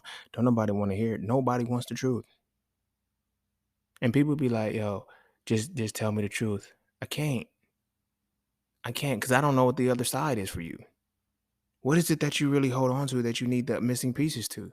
The missing pieces too. A lot of people can't realize those missing pieces. Those missing pieces are very crucial in the observation of what it is we're dealing with. Truth is very, very, truth is very, very selective. And it's subjective and it's relative to the experiencer. Your truth may be somebody else's lie and somebody else's lie may be your truth, but that's why knowledge is important. Knowledge is the unbiased expression of when you have opposing sides telling the same story. That's your truth. Like people be like, yo, live your truth or whatever the case may be. You got an opposing side to your truth. So it's like, if you don't have both, like, how can you really be honest if you're not willing to give both sides? Because we say honesty is based off of truth and everything like that. And sometimes we be like, yo, I want the truth. Just be honest. Be honest with me. Yo, tell me the truth. Let me make the choice. A lot of people can't give you the truth because they know once you have the capacity to make the choice, you're not going to choose them or you're not going to choose their side. You feel what I'm saying? If religion really offered you a choice, nobody would pick it. That's why I tell people, like, I say it all the time, like, people don't really believe in their deity. They don't really believe in the religion. They don't even love the deity. They fear hell. So they make the choice, or they pick the option. I'm not even going to say they make the choice because they feel either you're going to go to hell or you're going to go to heaven. All right, so what does it take to get to heaven? This is what I got to do? I don't know if I can make it. So people have to walk on eggshells. You can't live your life because you never know when you're going to fuck up. You know what I'm saying? You never really know when you're going to fuck up. But you know you're going to fuck up. You know exactly when you're going to fuck up. You dig what I'm saying? And the sad part about it is that nobody is willing to accept that. This level of the mind is the like I said, once you get here, you good money. But you got to get here. Because think about every moment of your life, you have to see opposing sides and decide to make a choice on them. When you make choices, you have reached the level of being accountable and responsible for yourself. The religious mindset doesn't allow for that. And again, I'm not talking about religion. I'm talking about the religious mindset. The religious mindset is solely about believing and trusting in either things or in the person that told you, the messenger or whatever the case may be. It's like, yo, people are like, yo, don't shoot the messenger. Yes, please shoot the motherfucking messenger. Because the messenger is sent to reaffirm your belief in something. Bitch, you sent the message. What the fuck you playing both sides for? You feel what I'm saying? Because you're now coming with the message of something that's off the other side. I have one opposing side. We got to figure out where the truth is at. Because you're not bringing me the truth. You're bringing me the side that, all right, this is what's going to happen. But nobody brings true knowledge because I ain't going to say nobody. Not many people bring true knowledge to a circumstance or a situation because true knowledge requires you to, like I said, nobody wants somebody to make a choice. I looked at relationships and shit, and it's like, yo, why'd you keep certain shit? You feel me? When I was young, before I got in a serious relationship, women be like, yo, you so blunt. And it's like, I can't get mad at you because you told me the truth and everything like that. Yeah, I let you make the choice and you chose to fuck with me. That's on you. You knew I wasn't shit. But it was like, when you actually in a relationship and shit, like, and you dealing with an insecure motherfucker or a motherfucker who's not sure of themselves, like, I'm the type of motherfucker, I don't give a fuck about telling you the truth or not because I know I can replace you if need be. I'm not saying that from a way of, being disrespectful or some shit. Like, you feel me? But I know that you're my choice. I'm choosing you right now. A lot of people don't have that power. I'm choosing you right now. I'm choosing to entertain you. I'm choosing to give you my time. I'm choosing to give you my energy. I'm choosing to do all of these things. A lot of people don't have that capacity. You feel me? And this is one of those things that it's like a lot of men choose far more. And that's what I'm saying. Like, men choose, women pick. And you want to, like, we look at so many subconscious things that we utter and we speak on that are actually real sentiments. Why are, you have what are, women call pick me's? Because they like, oh, you pick me and everything. No, they know how to get chosen. The fuck, I'm online with your truth, nigga. If pick me's are not like, and I be telling people that were like, yo, I mean, y'all say what y'all want about pick me's, but pick me's get chosen. It's you motherfuckers that say, well, I'm not a pick me, I'm this, that. Like, you don't know how to align with a motherfucker's truth. You don't. You believe your truth is the only truth there is. And because you believe your truth is the only truth there is, you can't align with anybody else's truth. Pygmies can. I tell women this shit all the time. Like, you feel me? You cannot, not, I'm not in these words. But in the way it's like, yo, the pygmies get picked. The fuck is y'all doing? If y'all are the good women, how are y'all failing? Oh, cause see, men can't see a good woman. They can't see the value. Like, I would never understand how women can self-proclaim themselves as good, but we can't. Women would tell you, I don't trust a self-proclaimed good man. All of y'all keep saying y'all are good and y'all are still single. What the fuck is y'all doing wrong? The problem is because everybody believes they are good, but they don't know how to be good. Because being good is a choice. Believing you are good is not a choice. Being good is the actual choice because you're consciously choosing to do right or wrong. But believing because you behave a certain way. But these thoughts don't run through your mind. Let me tell you about knowledge and being able to make a choice. When you start making certain choices for your life, certain thoughts don't run into your mind. There's a difference between not actually thinking about something and abstaining from something. A lot of people be thinking, like, women be like, I'm a good woman because you didn't cheat, but did you think about it? Yeah, because when the shit breaks, when the shit hits the fan, it's like all of these men that I had that could have did this and the third and everything. You got a lot of motherfuckers on speed dial. You feel me? Same shit. Same shit. You feel me? But people be thinking that they're good because they believe they're good, but they don't know how to really be good. You want to know if a motherfucker really knows how to be good? Tell them your problem. Vent to them and watch how they flip the situation on, make it about them. Those aren't good people. They believe themselves to be good because, oh, I'm listening. Listen, no, do you know how to be good? Because what does it mean to be good? You have to understand, you have to make a conscious choice to find the truth in between the right and the wrong and find that common ground and let that balance be what makes you good. Being good, being as a whole, whether it's being good, bad, or whatever, is based off of choice, but it's based off of knowing. Anything before that, and this is why the mind is so important because it's important that we're going through these phases. The level of belief, the first level of belief, right? There's no being there. It's only behavior. Belief is directly correlated to behavior. Knowledge starts their being because you have to make a choice to be. And then you can insert whatever that follows to be. But you have to consciously make a choice to be.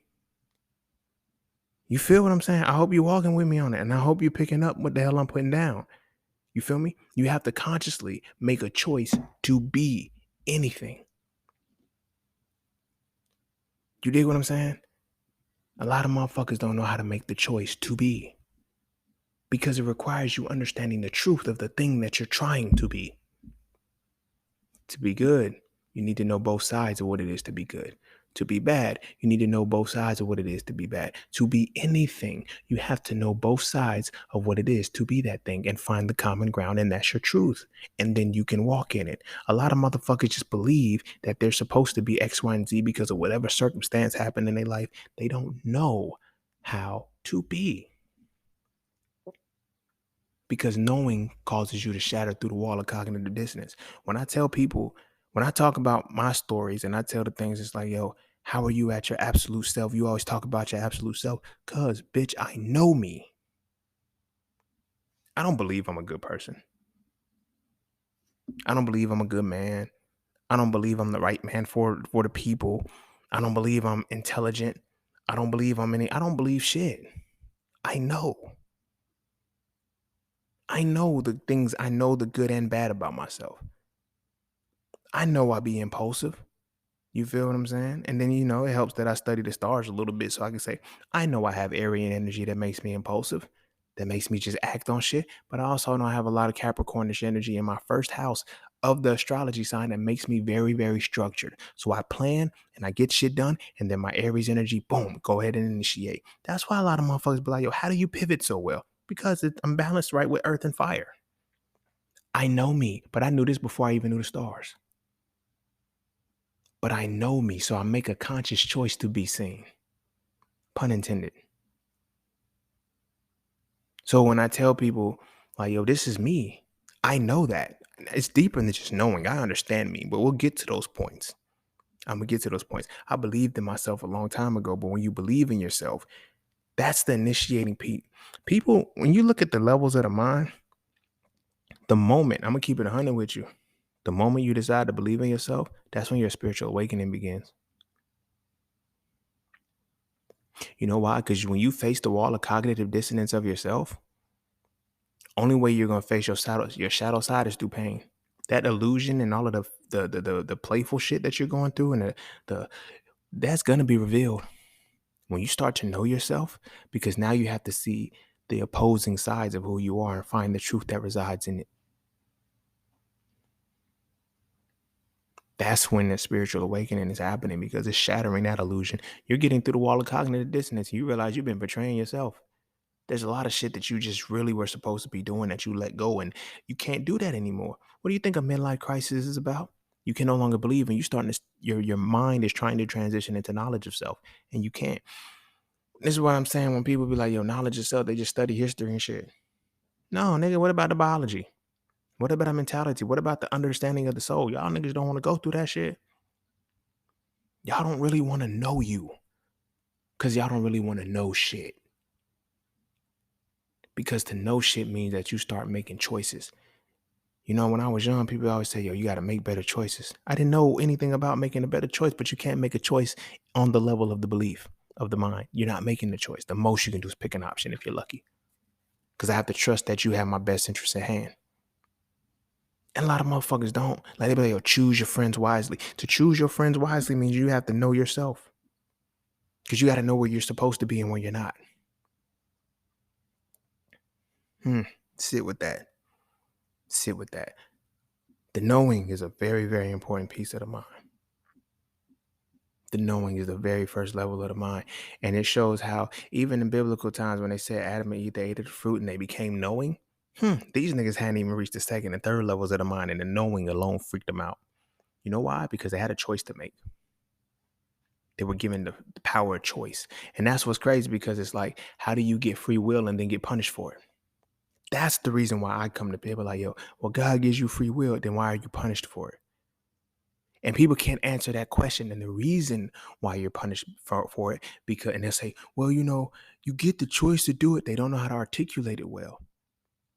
This is why they sound stupid, because when you believe something, you don't have the opposing side to it. You can't tell the truth.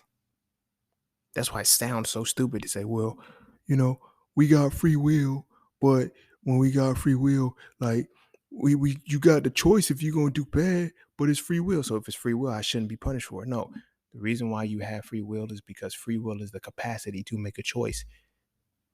The choice comes with shit. That's what they're not telling you about free will. Free will is your ability to make a choice. And this now works both ways, because some people will perceive, oh, free will means I can do whatever the fuck I want because of the word free. You feel me?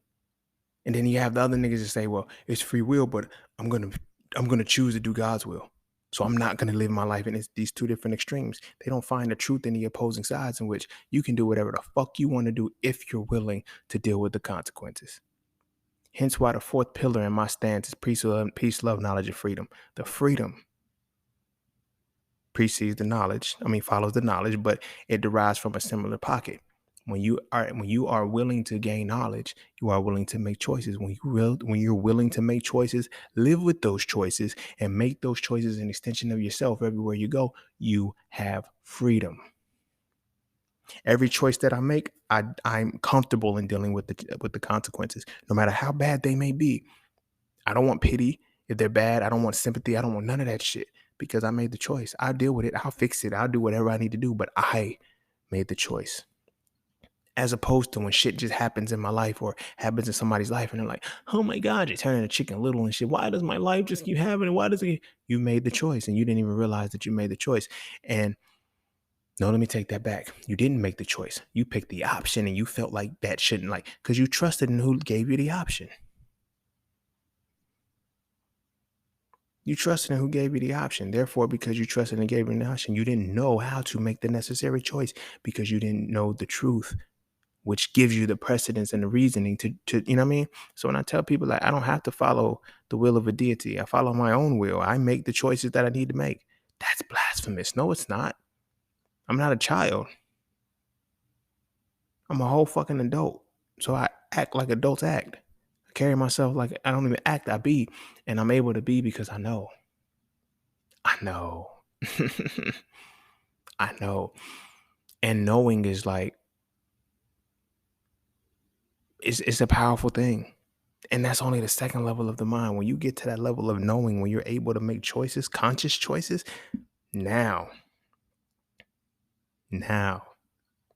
let's get into the three modalities. I spent all of this time, I know, on just that level of the mind. Now, this mind, because now we're going to bring it home and finish it up. But now, with every level of the mind, you have the three modalities in play: conscious mind, subconscious mind, and unconscious mind. When you consciously know, you can still subconsciously not know and unconsciously not know. But the ability to easily make a choice, right? The conscious mind is what has to be understood first. When you're consciously able to make a choice, you still have to have the knowledge, which means that you need opposing sides. And you need to see where that truth is. As the truth embeds deeper and deeper to the subconscious mind and to the unconscious mind, the ability to make a choice comes automatic. When you reach this level of the mind and you can bury things down into your unconscious mind, you bury your truths down into the unconscious mind, that's when you start developing who you are. That's when your essence is truly developed and truly sustained and truly impactful and changed. When you know who you are, and you know who you are, because you know the good, the bad, the highs, the lows, whatever, you know the opposing sides and where they agree. When you embed that into your unconscious mind, magic happens. Magic begins to happen because it does it automatically. When people be saying shit like, I just knew to do this. Why? Because your unconscious mind is now kicking in on a level that is alive. I just seen this post and it was like, your conscious mind is asleep, your subconscious mind is awake. And I had to, I always add the third part if it's not included. I said, but your unconscious mind is alive. When you get to the point where now you know how to make a choice, because everything you see in life has this part and that part, and you find the truth in the middle, when you start embedding those into your unconscious mind, your decision-making changes. You now can weigh out the options a lot quicker, a lot faster. And you just be like, yo, I didn't even think about going to the other side because there was nothing to think about. And you'd realize there's nothing to think about simply because your unconscious mind has already thought about it for you. You ever been in a situation Like I teach it like this, and I'm gonna get back to the point that I was gonna make. But I teach it like this and Inflate with Inflation. Like I teach the situation so much, so by the time you do a full analysis, it's already in your unconscious mind. I don't even think my students know about that. If they're listening to this episode, they'll probably know now. But I teach you so well how to understand the markets that when you're actually going through an analysis and you're breaking it down, your unconscious mind reacts. Your unconscious mind reacts. And it's like, I do that for a reason, because once your unconscious mind reacts, you can literally, even if you're consciously trying to say this trade is going to work or this investment is going to work, your unconscious mind kicks in and says, no, it's not. And you feel so uneasy. And then it's like, when you get stopped out, and I do it a lot of times before. So I'm like, so when you get stopped out, they were like, damn, bro, I knew not to take it. Why'd you know not to take it? I just couldn't explain it, because you had already seen the opposing sides and now it was already embedded. The study and the process is already into your unconscious mind, interwoven so much that when all of the details align, your unconscious mind's already told you this will work and this won't. That's why you uneasy about the shit. That's why you uneasy about the shit. That's the power of the mind, at that level of the mind, knowing. When you make a choice and now you have wired it to your unconscious mind, that uneasy feeling kicks in. And this is where intelligence and intuition come in. I tell people all the time, if you don't have intelligence, if the intelligence doesn't align with your intuition, it's insecurity. You feel me? So when I express that to people and I say, okay, this is the insecure point, that's where that deep feeling in comes in, where the anxiety starts to kick in and all this shit, is because you don't know. Not only that you don't consciously know, but unconsciously you know, and those two things are clashing with each other. So let's take it back to conscience. With knowledge, your conscience sits in your unconscious mind, because your unconscious mind has taken the two opposing sides and found the truth, and then wired it so well deeply within you that when it doesn't align, when the intelligence, when what you know and what you feel, or the information or the thought and the feeling do not align with each other, you get insecurity, which from insecurity gives you that uneasiness, which develops that anxiety to make you say, this ain't right.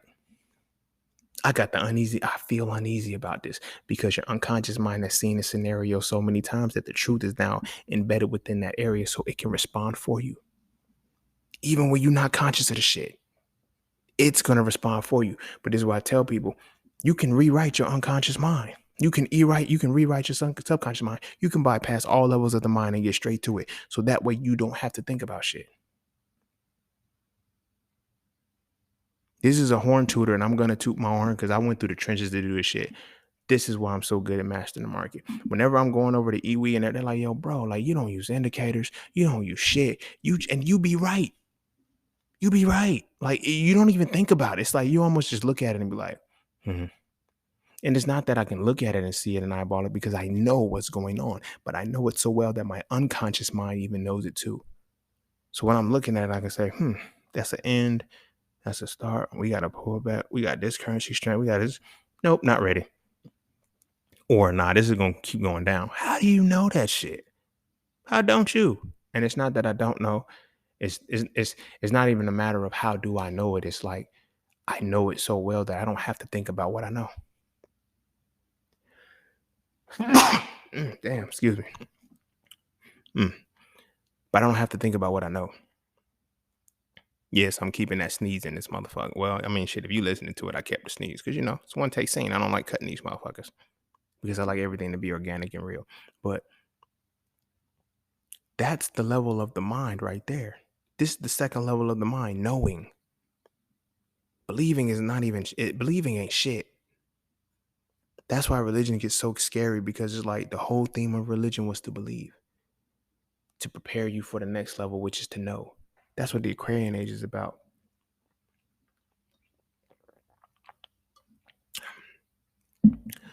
A lot of people don't really understand the power of what the mind really is. And y'all, this is just knowledge. These modalities of the mind, the conscious mind, consciously knowing, is when you're constantly, anytime you see something, you're triggering yourself and you're saying, okay, bet, what's the other side to this? I had one of my homies tell me, he's like, yo, bro, like, how do you learn so fast? And like, why do you know so much? I'm not scared to go through the antithesis. I don't give a fuck what everybody else is already talking about and what's popular and what they know. Give me the antithesis of a thing. I want both. I want all the smoke. And I'm so comfortable with studying both sides of anything that I look at that, you feel me? I can learn it fast and I know the truth instantly. I can find the truth in anything. Sometimes I will purposely go and find the other side just so I can have it.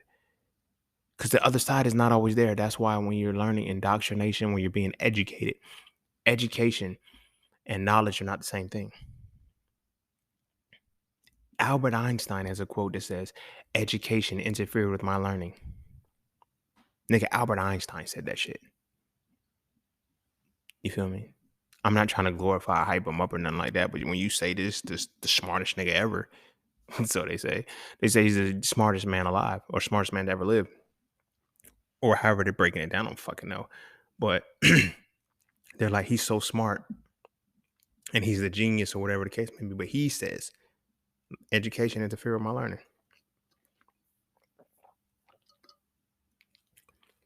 and there's several reasons for that. We're taught that knowledge has to be obtained the first time. No, that's belief. Belief has to be you. The first time you see me, you're supposed to trust me. I'm gonna wrap it up with this. Like, this is why women be like, why do men lie? We're taught to get your number the first time we see you. Sit with that. And women, you ask, why are women so trusting? Because you're taught to give us your number the first time we mac. So what has to happen when these two realities come together? These two are the opposing sides. The truth and the lie. These two are the opposing sides and they come together. You try to create a relationship with it. When we first meet you, we have to get your number. Damn, shorty, how you doing? Blah, blah, blah. Like this, and the third. I love to finish this conversation. And women will tell you, and I've had women say, when I first went to college, right? Motherfuckers was like, so all the dudes wanted to know, so what's the best way to approach a woman is now that we in college? I'm like, why are y'all trying to get this? Just a good, and the women will say, just a good conversation or whatever the case may be. And then we can say, like, bro, when I say the reason why I always got the numbers was because I never took that route. I would wear your motherfucking ass down with conversation. Not in the sense I talked you to death, but I would give you a little bit, walk away from it. I made you think of me. I made you remember me. I'm going to get your number. I could have got it then, but I said, nah, I'm going to play it smooth. I got to see if I like you first. You feel what I'm saying? And it was in that conversation with women, I had to play it back. Like, nah, I don't want your number the first time. Because both of us were behaving well. Because now you have to force yourself to trust me, and I got to make myself lie to you. And by lying, I don't necessarily mean I'm purposely deceiving you. I'm only giving you half the truth of me, and I'm giving you the half of the side that's going to make you trust me enough to give me your number. We in an instant gratification society. We in a society that you got to get it the first time. So women are on some, ooh, I like a man who has the confidence and shit. How do you think we get that point? I can get any number the first time. I don't do it. I haven't gotten any numbers in a long time, so I might be rusty. Nah, I ain't rusty, bro. I got it, man. That's a no-brainer. I ain't even gonna say no modesty on that shit. I just know. Tied into the 10 minutes. I know. But this is where we both lie. Because women have to get to a point where they can trust the man for that. Yeah, I trust you enough to give you the number. Knowing they don't really like the motherfucker. But now I got to wear you down and build you over time and shit like that. No, I ain't doing that shit. I ain't doing that shit no more. You feel me? I don't shoot shots. I don't do none of that shit because it's all off of instant shit. If we've been vibing for a long time, then it'll get to the point, all right, let's take this off of social media. Because now both of us are off of social media, whether it's in real time. I see you, whatever the case may be. I'm not going to get the number the first time. This just happens to be a happenstance that I seen you here. Now, if we frequent the same place, then it's like, oh, yo, you pull up here. I pull up here. And then we start talking. We have fun and blah, blah, blah. Then I can say, you know what? I know that I can make the choice to get your number. I'm not believing that I have to have your number and everything is going to be good. No, because now we both got to behave. I don't need that shit. I need to know that who I'm giving my number to is worth me giving my number to. And when we look at how our relationship standards and everything is set up like that, everything is so instant. It's just like, yo, you got to be on the level of belief. Women, oh, I trust you enough to give you, like, think about that shit within a 10-minute conversation. Like, that's what was scary, bro. I'm glad I got a good heart and all this other shit, but like within 5 minutes, I can get a girl phone number the first time I meet her. You ain't really like me. You want the fuck. You want this dick. That's what it was, but you feel me? And yeah, I want the fuck too, but then it's like, oh, we got 90-day rules. All of that shit, 90-day rules, all of that shit is bullshit because none of it would be needed if we took the time to truly know somebody. But even more than that, took the time to know ourselves, which means understanding both sides of the duality and finding the truth within who we are. Then we would stop rushing into relationships. We would stop getting into bullshit. We would stop fucking up our realities. But we can't because we stick at the level of the mind in which we believe, and we don't ascend to the level of the mind in which we know.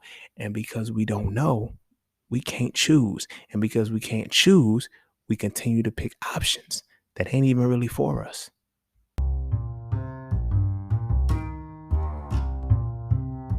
And don't forget to check out Palacafe Clothing, formerly Just Scenes merch. Get all of your intricate designs crafted specifically for the melanated being to develop a positive imagery within self and to have a little bit of fun in the process. From the peace, love, knowledge, and freedom to the dead horses and water designs, all of the styles are crafted for the imagery to make you feel as you're supposed to feel. Because as I always say, the best way to fit in is to stand out. And what better way to stand out than with your exclusive styles from Palacafe Clothing. All right. I'm going to go ahead and end it there. That's pretty much it. Yeah, that's all I got to say for that. That's the second level of the mind. So the first level we have is belief.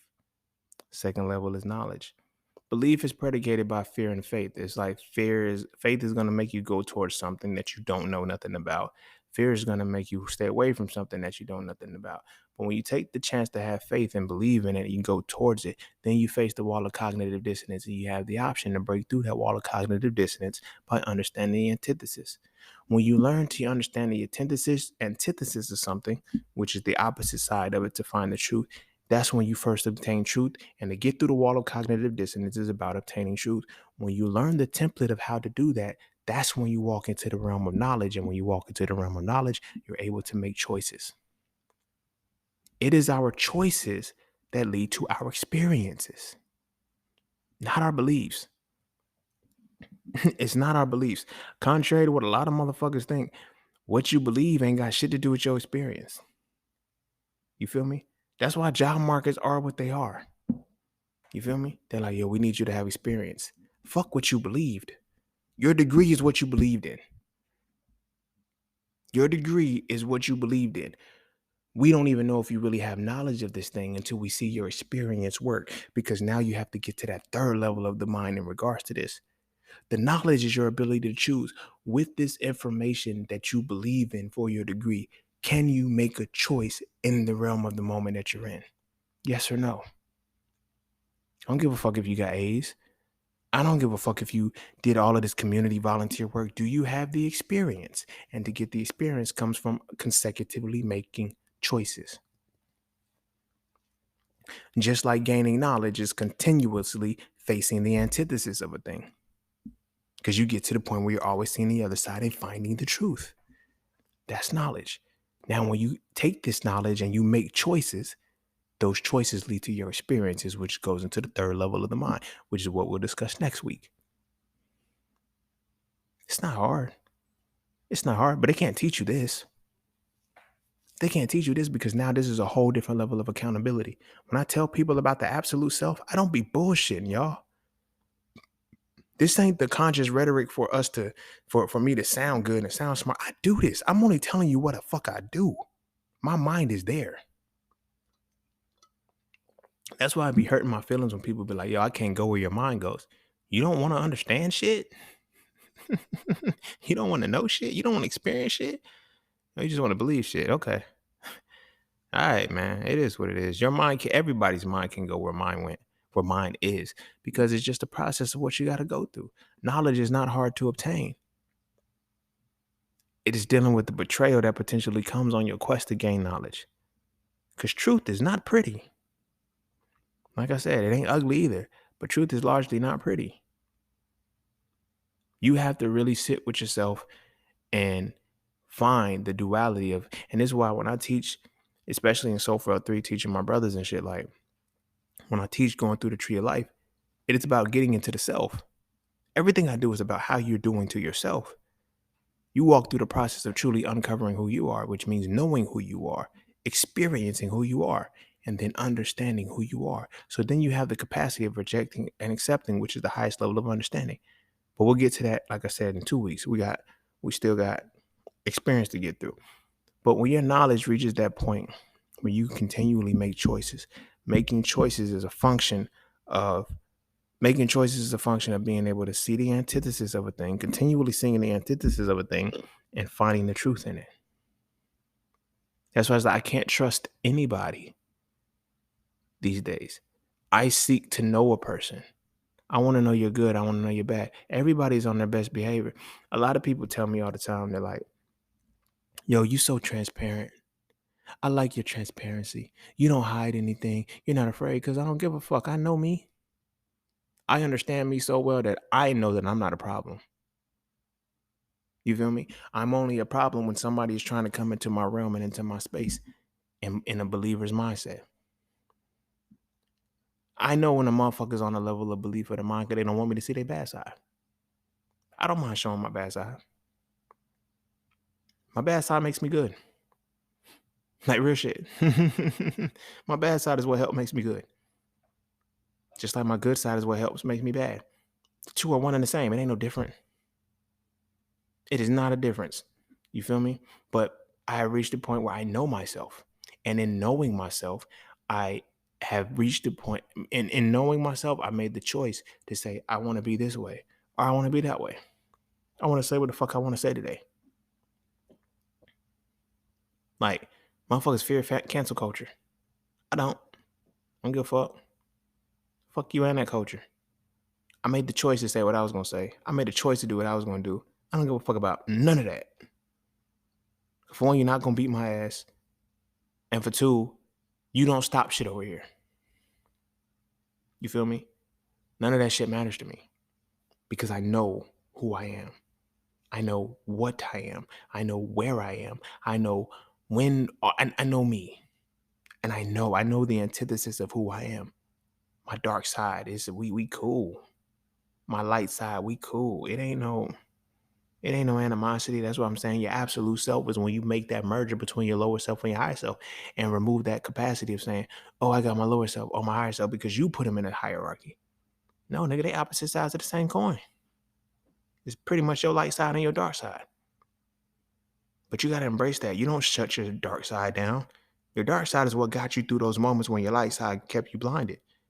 Most of the shit that we gone through in life and most of the shit that we actually get through, the tough times, our dark side had to step in. So why would we silence that shit? I know people all the time is like, yo, my life was hard. It went through this. And it's like, yo, I appreciate my bad. I appreciate my bad. I love it. I love it because I know me. I know that if there's some shit that like I can trust my bad side to get me the fuck out of it because it's always gotten me out of it. But it comes with knowing. And now I make choices to do good shit. I make choices to do bad shit. I ain't gonna hold you. I still do bad shit. I don't, you know what I'm saying? Not no shit that's gonna, jeopardize my freedom. Don't get me wrong. But I mean, sometimes bad shit is warranted.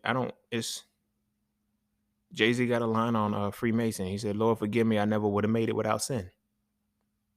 Show me a motherfucker who can. Those very people who believe that it devours and they're going, like, they're not. You feel me? Because they'll tell you, oh, he ain't done with me yet. But damn, nigga, act like he started, at least. They're not making choices. They don't know how to make a choice. And in making choices, I'm willing to deal with the consequences of what comes with that. You feel me?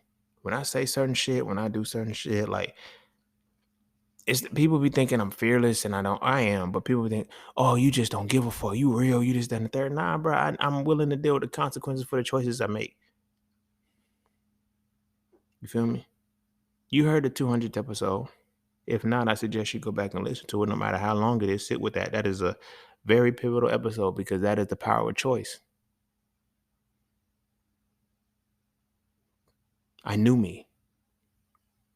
I knew me so well that I knew I wasn't a bad person. I knew I wasn't a sick person. I knew I wasn't fucked up in the head. I knew I didn't do anything wrong. So I was able to own up to it and say, no, I didn't do nothing wrong. But hey, I faced the consequences. The consequences was fucked up. You feel me? They was deep as shit, but I knew what those consequences were going to be for me making the choice to do something. That was the first time I ever experienced my power. Not just as a man, but as a human. That was the first time I experienced my power because I was like, I could lie, but I could tell the truth. But I didn't know the opposing side before I told the truth. Only knew my side, and I knew I ain't do shit wrong. You feel me? Contextually. But that's why I told. That's why I said, you know what? I own that. Ever since that moment, I said, yo, I made it through that. Nigga, that helped my decision making because it helped my choice. It gave me the power of saying, okay, this is what free will is. Now, can you deal with the choices? Everybody doesn't want to deal with the consequence. Everybody doesn't want to deal with the consequence. Everybody wants to, I want to be a free spirit. Like women say it, like I see it all the time. I know women was like, yo, I just want to embrace my sexuality. They out here hoeing and shit, becoming suckbusters and shit. And then now they're catching shit. They motherfucking wilding out. They're not protecting themselves. They doing all like, you made the choice, but you couldn't deal with the consequence. You feel me? There's women I know right now who make conscious choices to not have protected sex, ended up getting pregnant, got abortions, and now they want babies now and they can't. Their wombs are fucked up. And I get it, a lot of people be mad. They be like, yo, you shouldn't tell somebody like that. And that's the problem. A lot of people can't deal with the truth. That's the opposing side to your reality. You feel me? You made a conscious choice. I don't give a fuck how young you were. If you was young and dumb, so what? You made the choice. You shouldn't have been young and dumb. That's your fault. Everybody makes mistakes. Yes, now own them. Now you got to live with that. What are you going to do outside of that?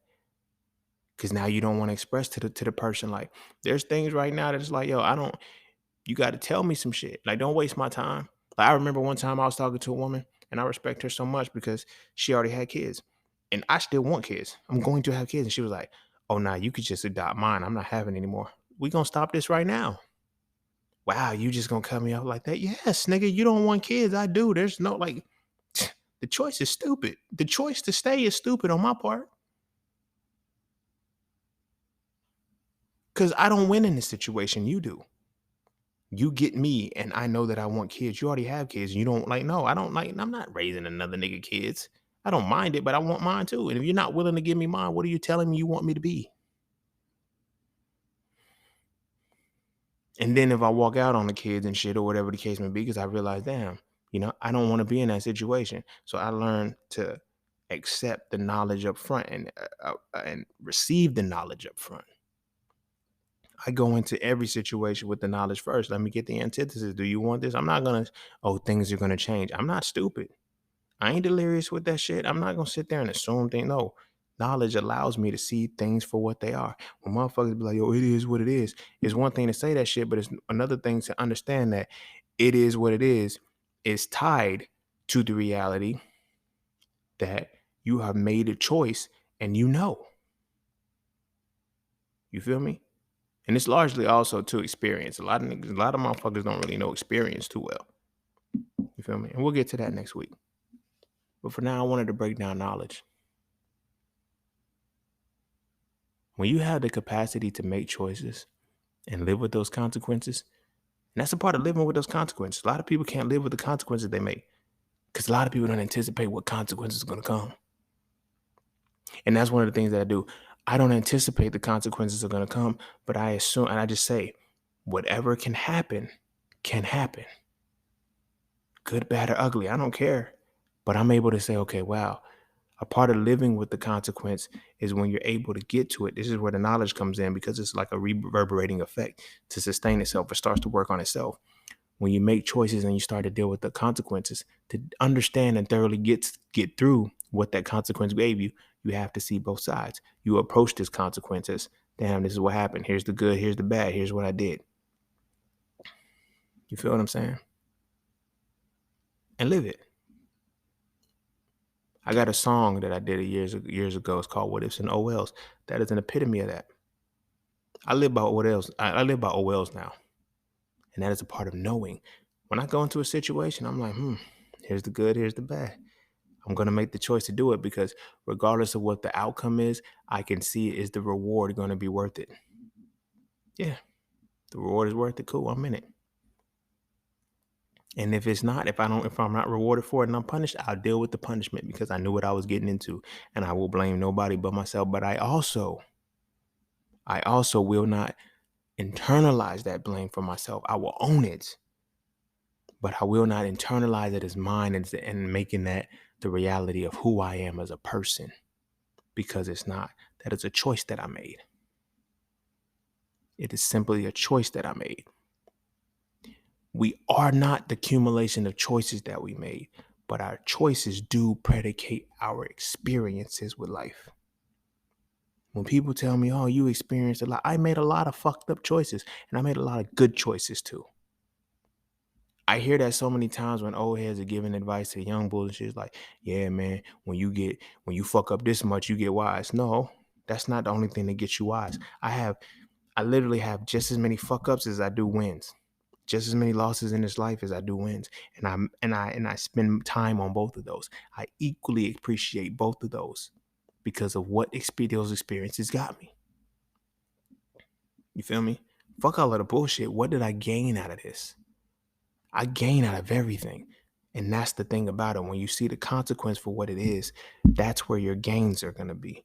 How do you use this? And this is when you get into the experiences. Your accumulation of choices is what make you wise because they give you experiences. That's what takes you to the third level of the mind. From the third level of the mind, when you become creative with your experiences, when you can create to them, that's when you have understanding. A lot of my experiences I have given y'all, I've created with them. My greatest creation, I feel, and I hope my children so frail don't get mad at this, but my greatest creation is the Inflate with Inflation community. And that is the accumulation of being creative with my experiences, my one-on-one sessions that went well, my one-on-one sessions that went bad, the one-on-one sessions that didn't go, the one-on-one sessions that I had to cancel because of X, Y, and Z. The course material of, damn, this person didn't get this. Some people were moving in a faster time. All of those pivots were my experiences as a whole. And even still having to be on a side where I'm trading and I'm doing all of these things, those are still within me. And I'm still having to get that. And all of those experiences, I got creative with them. So frail as well. All of the experiences that I have in my life, I created something with those. But I didn't just create anything. I created what I understood. You dig what I'm saying? So this was the second level of the mind. It's powerful up here.